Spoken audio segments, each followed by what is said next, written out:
ಬುಲೆಟಿನ್ಗೆ ಸ್ವಾಗತ. ನಾನು ಪವಿತ್ರ ಗೌಡ. ಸುದ್ದಿಗಳ ಹೈಲೈಟ್ಸ್ ಹೀಗಿದೆ. ಮುಂದಿನ ತಿಂಗಳು ಮಾರ್ಚ್ 7ರಂದು ರಾಜ್ಯ ಬಜೆಟ್ ಅನ್ನ ಮಂಡಿಸಲಿದ್ದಾರೆ ಸಿಎಂ ಸಿದ್ದರಾಮಯ್ಯ. ಜೊತೆಯಲ್ಲಿ ಬಿಹಾರದ ಪಾಟ್ನಾದಲ್ಲಿ ಯೂಟ್ಯೂಬ್ ಅನ್ನ ನೋಡಿಕೊಂಡು ವೈದ್ಯರೊಬ್ಬರು ಚಿಕಿತ್ಸೆಯನ್ನ ನೀಡಿದ್ದಾರೆ. ಹಾಗಾಗಿ ಯುವಕ ಮೃತಪಟ್ಟಿದ್ದಾನೆ. ಸಾಕಷ್ಟು ವಿಚಾರಗಳಿವೆ, ಸಾಕಷ್ಟು ಸುದ್ದಿಗಳಿವೆ. ಈ ಕುರಿತು ಮಾತನಾಡೋದಕ್ಕೆ ನಮ್ಮ ತ್ರಿವರ್ಣ ನ್ಯೂಸ್ ಸಂಪಾದಕರಾದಂತಹ BM ಹನೀಫ್ ಅವರು ನಮ್ಮ ಜೊತೆಲಿದ್ದಾರೆ. ಬನ್ನಿ ಸುದ್ದಿಗಳ ಬಗ್ಗೆ ಚರ್ಚಿಸೋಣ. ಸರ್, ಮಾರ್ಚ್ 7ನೇ ತಾರೀಕು ರಾಜ್ಯ ಬಜೆಟ್ ಅನ್ನ ರಾಜ್ಯದ ಸಿಎಂ ಸಿದ್ದರಾಮಯ್ಯ 3ನೇ ತಾರೀಕು ವಿಧಾನಸಭೆ ಅಧಿವೇಶನ ಆರಂಭ ಆಗುತ್ತೆ. ಹೌದು, ಈ ವರ್ಷದಲ್ಲಿ ಮೊದಲನೇದಿದಲ್ವಾ? ಹೌದು. ಸೊ ಹಾಗಾದ್ರೆ ಬಜೆಟ್ ನಲ್ಲಿ ಏನೇನೆಲ್ಲ ಇರುತ್ತೆ ಸರ್ ಈ ಬಾರಿ ಬಜೆಟ್ ನಲ್ಲಿ?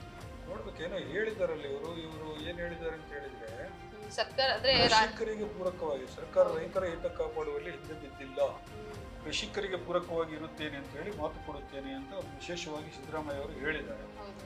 ಅದು ಸ್ವಲ್ಪ ಏನಾದರೂ ಸ್ಕೀಮ್ಗಳು ರೈತರಿಗೆ ಅನುಕೂಲವಾಗುವಂಥದ್ದು ಇರಬಹುದು ಅಂತ ಕಾಣಿಸುತ್ತೆ. ಅದರ ಜೊತೆಗೆ ಬೆಲೆ ಏರಿಕೆ ಕೇಂದ್ರ ಮತ್ತು ರಾಜ್ಯ ಸರ್ಕಾರ ಎರಡೂ ಮಾಡಬೇಕು. ರಾಜ್ಯ ಸರ್ಕಾರದ ಕಡೆಯಿಂದ ಬೆಲೆ ಏರಿಕೆ ನಿಯಂತ್ರಿಸಲು ಏನು ಮಾಡಬೇಕು ಅದನ್ನು ಮಾಡುತ್ತೇವೆ ಅಂತ ಹೇಳಿದ್ದಾರೆ. ಇದು ಕೂಡ ಬಹಳ ಇಂಪಾರ್ಟೆಂಟ್ ಆದಂತಹ ವಿಷಯ. ಯಾಕಂದ್ರೆ ವಿಪರೀತ ಬೆಲೆ ಏರಿಕೆ ಆಗಿದೆ ಅಲ್ಲ. ಬಜೆಟ್ ಬಂದಾಗ ಜನ ಸ್ವಲ್ಪ ಕುತೂಹಲದಿಂದ ನೋಡ್ತಾರೆ, ಯಾವುದಕ್ಕೆ ಜಾಸ್ತಿ ಮಾಡಿದರೆ ಯಾವುದಕ್ಕೆ ಕಡಿಮೆ ಮಾಡಿದರೆ ಟ್ಯಾಕ್ಸ್ ಅಂತ ಮಾಡಬಹುದು. ಪೆಟ್ರೋಲಿಗೆ ಕಡಿಮೆ ಮಾಡಿದ್ರೆ ಬಹಳ ಒಳ್ಳೆಯದು. ಪೆಟ್ರೋಲ್ 1 ಲೀಟರ್ ಪೆಟ್ರೋಲಿಗೆ ನೀವು 103 ರೂಪಾಯಿ ಕೊಟ್ಟರೆ ಅದರಲ್ಲಿ ಸುಮಾರು 50 ರೂಪಾಯಿ ಟ್ಯಾಕ್ಸ್ ಇದೆ ಒಂದು ಲೀಟರ್ನಲ್ಲಿ. ಒಂದು 25 ರೂಪಾಯಿ ಕೇಂದ್ರ ಸರ್ಕಾರದ, 25 ರೂಪಾಯಿ ರಾಜ್ಯ ಸರ್ಕಾರದ, ಈ ಥರ ಇದೆ.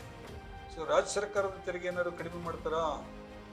ಮಾಡಲಿಕ್ಕಿಲ್ಲ, ಅದು ಸಾಮಾನ್ಯವಾಗಿ ಮಾಡೋದಿಲ್ಲ. ಅದು ಅದರಲ್ಲೇ ಹೆಚ್ಚು ದುಡ್ಡು ಬರೋದು ಅದರಲ್ಲೇ. ಕೆಲವು ವಿಷಯ ಇದು ವಸ್ತುಗಳದ್ದೆಲ್ಲ ಬೆಲೆ ಕಡಿಮೆ ಮಾಡಬಹುದು ಅಂತ ಕಾಣಿಸುತ್ತೆ. ದಿನನಿತ್ಯ ಬಳಕೆ ನೋಡೋಣ. 7ನೇ ತಾರೀಕು ಅಲ್ವಾ? 3ನೇ ತಾರೀಕು ವಿಧಾನಸಭಾ ಅಧಿವೇಶನ ಆರಂಭ. ಆಮೇಲೆ ನೆಕ್ಸ್ಟ್ ಬಿಹಾರದ ಕ್ಲಿನಿಕ್ ಅಲ್ಲಿ ಸರ್ ಯೂಟ್ಯೂಬ್ ನೋಡ್ಕೊಂಡು ವೈದ್ಯರೊಬ್ರು ಚಿಕಿತ್ಸೆನ ನೀಡಿದ್ದಾರೆ. ಸೊ ಯುವಕ ಮೃತಪಟ್ಟಿದ್ದಾನೆ. ಯುವಕ ಮೃತಪಟ್ಟು ದೀಪಕ್ ಪಾಸ್ವಾನ್ ಅಂತ 24 ವರ್ಷದವನು. 24 ವರ್ಷ. ಹೌದು ಸರ್.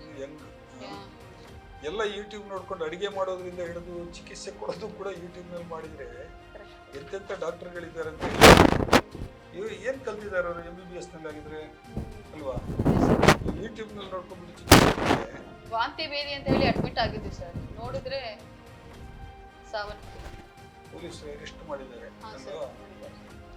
ಬಿಹಾರದಲ್ಲಿ ಬಹಳ ಈ ತರದ ಸಮಸ್ಯೆಗಳಿದೆ. ಇನ್ನು ನಮ್ಮ ದಕ್ಷಿಣ ಭಾರತದ ರಾಜ್ಯಗಳು ವಾಸಿ ಅಂತ ಕಾಣುತ್ತೆ. ಸ್ವಲ್ಪ ಕಡಿಮೆ ಇದ್ದಾರೆ. ನಕಲಿ ಕ್ಲಿನಿಕ್ಗಳು, ನಕಲಿ ವೈದ್ಯರುಗಳು ಇವರೆಲ್ಲ ಬಿಹಾರ, ಉತ್ತರ ಪ್ರದೇಶ ಇಲ್ಲೆಲ್ಲ ಬಹಳ ಜಾಸ್ತಿ ಇದ್ದಾರೆ. ಎಷ್ಟೊಂದು ಜನ ವಿತೌಟ್ ಲೈಸೆನ್ಸ್ ಎಲ್ಲ ನಡೆಸ್ತಿರ್ತಾರೆ ಸರ್. ಇಲ್ಲ, ಇದು ನಮಗೆ ಒಂದೇನಾಗಿದೆ, ಇಂಟರ್ನೆಟ್ ನೋಡ್ಕೊಂಡು ಯೂಟ್ಯೂಬ್ ನೋಡ್ಕೊಂಡ್ಬಿಟ್ಟು ಕಲಿಯೋದೆಲ್ಲ ಇದೆಯಲ್ಲ, ಇದೆಲ್ಲ ಬಹಳ ಜಾಸ್ತಿ ಆಗ್ತಾ ಇದೆ ಇತ್ತೀಚೆಗೆ.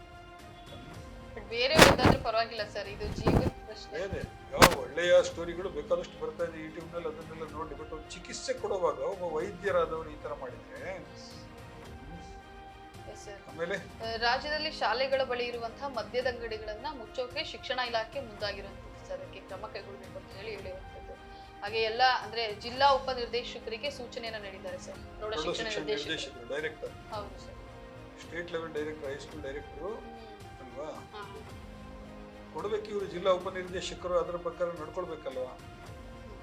ಕಂಪ್ಲೇಂಟ್ ಮಾಡ್ಬೇಕು ಅವರು. ಕಂಪ್ಲೇಂಟ್ ಮಾಡಿದ್ರೆ, ಯಾಕಂದ್ರೆ ಶಾಲೆಗಳ ಹತ್ತಿರ ಮಾದಕ ವಸ್ತುಗಳು ಮತ್ತು ಈ ಮದ್ಯದ ಅಂಗಡಿಗಳು ಇರಬಾರ್ದು ಅಂತ ಹೇಳ್ಬಿಟ್ಟು ಮೊದಲಿಂದ ಇದೆ, ಕಾನೂನು ಇದೆ. ಆದರೆ ಕಾನೂನಿನಲ್ಲಿ ತಪ್ಪಿಸ್ಕೊಂಡು ಬಹಳ ಮಂದಿ ಮಾಡ್ತಾ ಇದ್ದಾರೆ ಅಲ್ವಾ? ಇದು ಬಹಳ ಆ ಥರ ಏನಾರು ಇದೆ ಅಂತ ಹೇಳಿ ಆದರೆ ಬಹಳ ಬೇಜವಾಬ್ದಾರಿತನ ಅಧಿಕಾರಿಗಳದ್ದು. ಪೊಲೀಸರು ಗಮನಿಸಬೇಕಲ್ವ ಇದನ್ನ. ಆಮೇಲೆ ಬೇರೆ ಜೊತೆಗೆ ಇನ್ನೇನು ಸರ್, IPL ವೇಳಾಪಟ್ಟಿ ಪ್ರಕಟ ಆಗಿದೆ ಸರ್. ಮಾರ್ಚ್ 22ನೇ ತಾರೀಕು IPL ಆರಂಭ ಆಗುತ್ತೆ. ಎಲ್ಲಿ ಸ್ಟಾರ್ಟ್ ಆಗುತ್ತೆ? ಕೋಲ್ಕತ್ತಾದಲ್ಲಿ ಸರ್. ಕೋಲ್ಕತ್ತಾದ ಈಡನ್ ಗಾರ್ಡನ್ಸ್ ನಲ್ಲಿ 17 ವರ್ಷಗಳ ನಂತರ ಕೋಲ್ಕತ್ತಾ ನೈಟ್ ರೈಡರ್ಸ್ ಮತ್ತು royal challengers Bengaluru first match inaugural match. ಇವರು ಆಡದೆ 17 ವರ್ಷ ಆಗಿದೆ. ಇನಾಗರಲ್ ಮ್ಯಾಚ್ ಆಡದೆ ಇವರಿಬ್ರು 17 ವರ್ಷ ಆಗಿದೆ. 65 ದಿನಗಳ ಕಾಲ ನಡೆಯಲಿದೆ ಅಲ್ವಾ? ಟೋಟಲ್ 74 ಪಂದ್ಯಗಳಿರುತ್ತೆ, 13 ಪ್ಲೇಸ್ಗಳಲ್ಲಿ. ಬೆಂಗಳೂರಲ್ಲೂ ಮ್ಯಾಚ್ ಇರ್ತವೆ. ಇದೊಂದು IPL ಕ್ರೇಜ್ ಬಹಳ ಚೆನ್ನಾಗಿ ಕಚ್ಕೊಂಡ್ಬಿಟ್ಟಿದೆ ಈಗ. ತುಂಬಾ ಮಂದಿ ಹುಡುಗರು ಎಕ್ಸಾಮ್ ಮುಗೀತದ ಅಷ್ಟೊತ್ತಿಗೆ. ಯಾವಾಗ ಇದು? ಅದೇ ಸರ್, ಮಾರ್ಚ್ ಇನ್ನೂ ಇಲ್ಲ ಸರ್. ಎಕ್ಸಾಮ್ ನಡೀತಾ ಇರ್ತದೆ ನೋಡಿ. ಮಕ್ಕಳಿಗೆ ಎಕ್ಸಾಮ್ ನಡೆಯುವಾಗಲೇ IPL ಮ್ಯಾಚ್ ಬಂದ್ರೆ ಭಾರಿ ಕಷ್ಟ ಅಲ್ವಾ? ಯಾಕಂತ ಹೇಳಿದ್ರೆ ಟಿವಿನಲ್ಲಿ ನೋಡೋರು ಸಾವಿರಾರು ಜನ ಇದ್ದಾರೆ. ಹೌದು ಸರ್. ಈಗ ಎಲ್ಲಿ ನಡೀತದೆ ಅಲ್ಲಿ ಆ ಗ್ರೌಂಡಿಗೆ ಹೋಗೋದಲ್ಲದೆ ಹೌದು. ಬೆಂಗಳೂರಿನಲ್ಲಿ ಬಹಳ ಡಿಮಾಂಡ್ ಇದೆ. ಹೌದು ಸರ್. ನೋಡೋಣ ಈ ಸಲ ಆದ್ರೂ RCB ಅಲ್ವಾ ಈ ಸತಿ ಕಪ್ಪು ಕಪ್ಪು ನಮ್ದೇ ಅಂತ ಹೇಳಿ ಹೇಳಿ ಹೇಳಿ ಸಾಕಾಗಿದೆ. ಸರ್ 17 ಈ ಸಲ ಏನಾಗುತ್ತೆ ನೋಡ್ಬೇಕು. ಜೊತೆಗೆ ಸರ್ ಮೇ ತಿಂಗಳ ಕೊನೆಗೆ ಜಿಲ್ಲಾ ಪಂಚಾಯತ್ ಮತ್ತು ತಾಲೂಕು ಪಂಚಾಯತ್ ಚುನಾವಣೆ ನಡೆಸೋದಾಗಿ ಹೈಕೋರ್ಟ್ಗೆ ರಾಜ್ಯ ಸರ್ಕಾರ ಮಾಹಿತಿಯನ್ನು ಕೊಟ್ಟಿದೆ ಸರ್. ಹೈಕೋರ್ಟಿಗೆ ಕೊಟ್ಟಿರ್ತಾರೆ ಅವರು, ಬಟ್ ಆಮೇಲೆ ಏನಾಗುತ್ತೆ ಗೊತ್ತಿಲ್ಲ. ಯಾಕಂದ್ರೆ ಈಗಾಗಲೇ ಮುಂದೂಡ್ಕೊಂಡು ಬಂದಿದ್ದಾರೆ, ಬಹಳ ಸಮಯದಿಂದ ಮುಂದೂಡ್ತಾ ಇದ್ದಾರೆ. ಕೋರ್ಟ್ 2-3 ಸಲ ಇದಕ್ಕೆ ಚೀಮಾರಿ ಹಾಕಿದೆ. ಇಲ್ಲ ನಡುವೆ ಏನಾಯ್ತು, ನಡುವೆ ರಿಸರ್ವೇಶನ್ ಸಿಸ್ಟಮ್ ಹೊಸ ಇದನ್ನು ತರಬೇಕು ಅದಕ್ಕಾಗಿ ಅಂತ ಹೇಳ್ಬಿಟ್ಟು ಸ್ವಲ್ಪ ಟೈಮ್ ತಗೊಂಡ್ರು. ಅದು ಆಯ್ತು. ಅದಾದ್ಮೇಲೆ ಆ ರಿಸರ್ವೇಶನ್ ಸಿಸ್ಟಮ್ ಸರಿ ಇಲ್ಲ ಅಂತ ಹೇಳ್ಬಿಟ್ಟು ಕೋರ್ಟಿಗೆ ಹೋದ್ರು ಕೆಲವರು. ಕೋರ್ಟಿಗೆ ಹೋಗಿ ಅಲ್ಲಿ ಮತ್ತೆ ಅದು ತನಿಖೆ ವಿಚಾರಣೆ ಅಂತ ಹೇಳ್ಬಿಟ್ಟು ಮುಂದೂಡಲ್ಪಟ್ಟಿತ್ತು. ಒಳ್ಳೇದು. ಯಾಕಂತ ಹೇಳಿದ್ರೆ ಯಾವುದೇ ಈಗ ಕಾರ್ಪೊರೇಷನ್ಗಳು ಕೂಡ ಬಾಕಿ ಇದೆಯಲ್ವಾ, ಕಾರ್ಪೊರೇಷನ್ಗಳದ್ದು ಕೂಡ ಹಂಗೆ ಬಾಕಿ ಇಟ್ಕೊಂಡು ಕೂತಿದ್ದಾರೆ. ಅಭಿವೃದ್ಧಿ ಕೆಲಸಗಳು ಸರಿಯಾಗಿ ಆಗ್ಬೇಕು ಅಂತ ಹೇಳಿ ಆದ್ರೆ ಜಿಲ್ಲಾ ಪಂಚಾಯತ್ ಈಗ ಸದಸ್ಯರೇ ಇಲ್ಲ ಅಂತ ಹೇಳಿದ್ರೆ ಬಹಳ ಕಷ್ಟ ಅಲ್ವಾ ಅದು. ಈಗ ಆಯ್ತು 4-5 ವರ್ಷ ಆಯ್ತು, ಈಗ ಒಂದು ಟರ್ಮ್ ಮುಗಿದು ಬೇಗ ಮಾಡ್ಲಿ. ಓಕೆ. ಜೊತೆಗೆ ಸರ್ ನೀತಿ ಯೋಜನಾ ಆಯೋಗದ ಉಪಾಧ್ಯಕ್ಷರನ್ನಾಗಿ ಹಿರಿಯ ಶಾಸಕ BR ಪಾಟೀಲ್ ಅವರನ್ನ ರಾಜ್ಯ ಸರ್ಕಾರ ನೇಮಕ ಆಯ್ತು ಅವ್ರದ್ದು. ಯಾಕಂತ ಹೇಳಿದ್ರೆ ಅವ್ರು ಇತ್ತೀಚೆಗೆ ರಾಜೀನಾಮೆ ಕೊಟ್ಟಿದ್ರು. ಅವರು ಮುಖ್ಯಮಂತ್ರಿಗಳ ಸಲಹೆಗಾರರಾಗಿದ್ದರು. ಆರ್ಥಿಕ ವಿಚಾರಗಳಿಗೆ ಸಂಬಂಧಿಸಿದ ಸಲಹೆಗಾರರಿಗೆ ಕೆಲಸ ಮಾಡ್ತಾ ಇದ್ರು ಅವರು. ಕ್ಯಾಬಿನೆಟ್ ಇದೆಲ್ಲ ದರ್ಜೆ ಇತ್ತು ಅವರಿಗೆ. ಆದರೆ ರಾಜ್ಯ ಸರ್ಕಾರ ಸರಿಯಾಗಿ ಅನುದಾನ ಬಿಡುಗಡೆ ಮಾಡ್ತಾ ಇಲ್ಲ ಶಾಸಕರ ಕ್ಷೇತ್ರಗಳಿಗೆ, ಮತ್ತು ಆಡಳಿತ ಸರಿಯಾಗಿ ನಡೆಸ್ತಾ ಇಲ್ಲ, ಭ್ರಷ್ಟಾಚಾರ ಎಲ್ಲ ಜಾಸ್ತಿ ಆಗಿದೆ ಅನ್ನುವಂಥ ಕಾರಣ ನೀಡಿ ರಾಜೀನಾಮೆ ಕೊಟ್ಟಿದ್ರು. ಆಮೇಲೆ ಸಿದ್ದರಾಮಯ್ಯ ಅವರು ಹೇಳಿದ್ರು, ಇಲ್ಲ ನಾನು ಮಾತಾಡ್ತೀನಿ ಅವರಿಗೆ ಅಂತ ಹೇಳ್ಬಿಟ್ಟು ರಾಜೀನಾಮೆ ಕೊಟ್ಟದ್ದು ಪತ್ರಿಕೆಯಲ್ಲಿ ಬಂದಿತ್ತು. ಬಹುಶಃ ಮಾತಾಡಿ ಈಗ ನೀತಿ ಮತ್ತು ಯೋಜನಾ ಆಯೋಗಕ್ಕೆ ಸ್ವಲ್ಪ ಸರಿಯಾದ ವ್ಯಕ್ತಿ ಅಂತ ಹೇಳಿ ಕಾಣಿಸುತ್ತೆ. ಹಿರಿಯ ಶಾಸಕರು, ಸ್ವಲ್ಪ ತಿಳುವಳಿಕೆ ಇದೆ, ಸ್ವಲ್ಪ ಸಮಾಜವಾದಿ ಹಿನ್ನೆಲೆಯವರು. ಆಗ್ಲಿ, ಒಳ್ಳೆಯ ನಿರ್ಧಾರ. ಏನ್ ಮಾಡ್ತಾರೆ ನೋಡೋಣ. ಇದಕ್ಕೂ ರಾಜೀನಾಮೆ ಕೊಡ್ತಾರ ಅವರು, ಅದು ನೋಡ್ಬೇಕಲ್ವಾ. ಯಾಕಂತ ಹೇಳಿದ್ರೆ ಇದು ಕೂಡ ಕ್ಯಾಬಿನೆಟ್ ದರ್ಜೆ ಅಲ್ವಾ. ಯೋಜನಾ ಆಯೋಗ, ನೀತಿ ಮತ್ತು ಯೋಜನಾ ಆಯೋಗದ ಅಧ್ಯಕ್ಷರಾಗಿ ಮುಖ್ಯಮಂತ್ರಿಗಳು ಇರ್ತಾರೆ. ಆದ್ರೆ ಎಲ್ಲ ಕೆಲಸಗಳನ್ನು ನೋಡ್ಕೊಳ್ಳೋದು ಉಪಾಧ್ಯಕ್ಷ. ಅವರದೇ ಇಂಪಾರ್ಟೆಂಟ್ ಪೋಸ್ಟ್ ಅದು.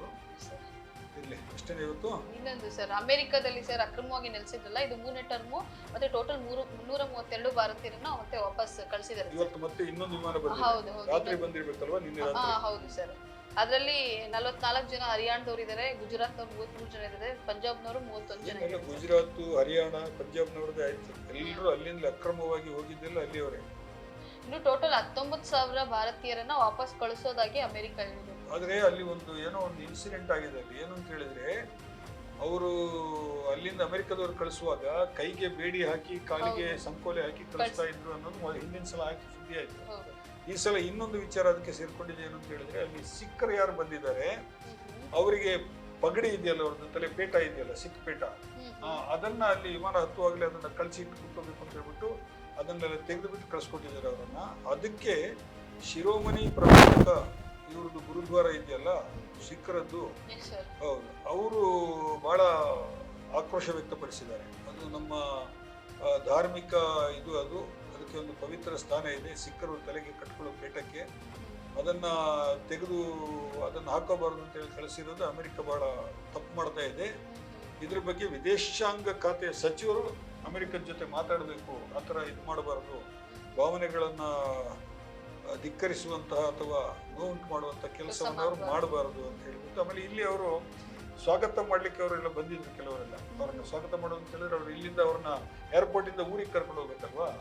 ಅದಕ್ಕೆ ಅವರು ಶಿರೋಮಣಿ ಗುರುದ್ವಾರ ಪ್ರಬಂಧಕ ಸಮಿತಿಯವರು ವ್ಯವಸ್ಥೆ ಮಾಡಿದ್ರು. ಅವರೇ ಇಲ್ಲಿ ಅವರಿಗೆ ಪೇಟಗಳನ್ನು ತೊಡಿಸಿ ಕಳಿಸ್ಕೊಟ್ಟಿರೋದು ವರದಿ ಬಂದಿದೆ.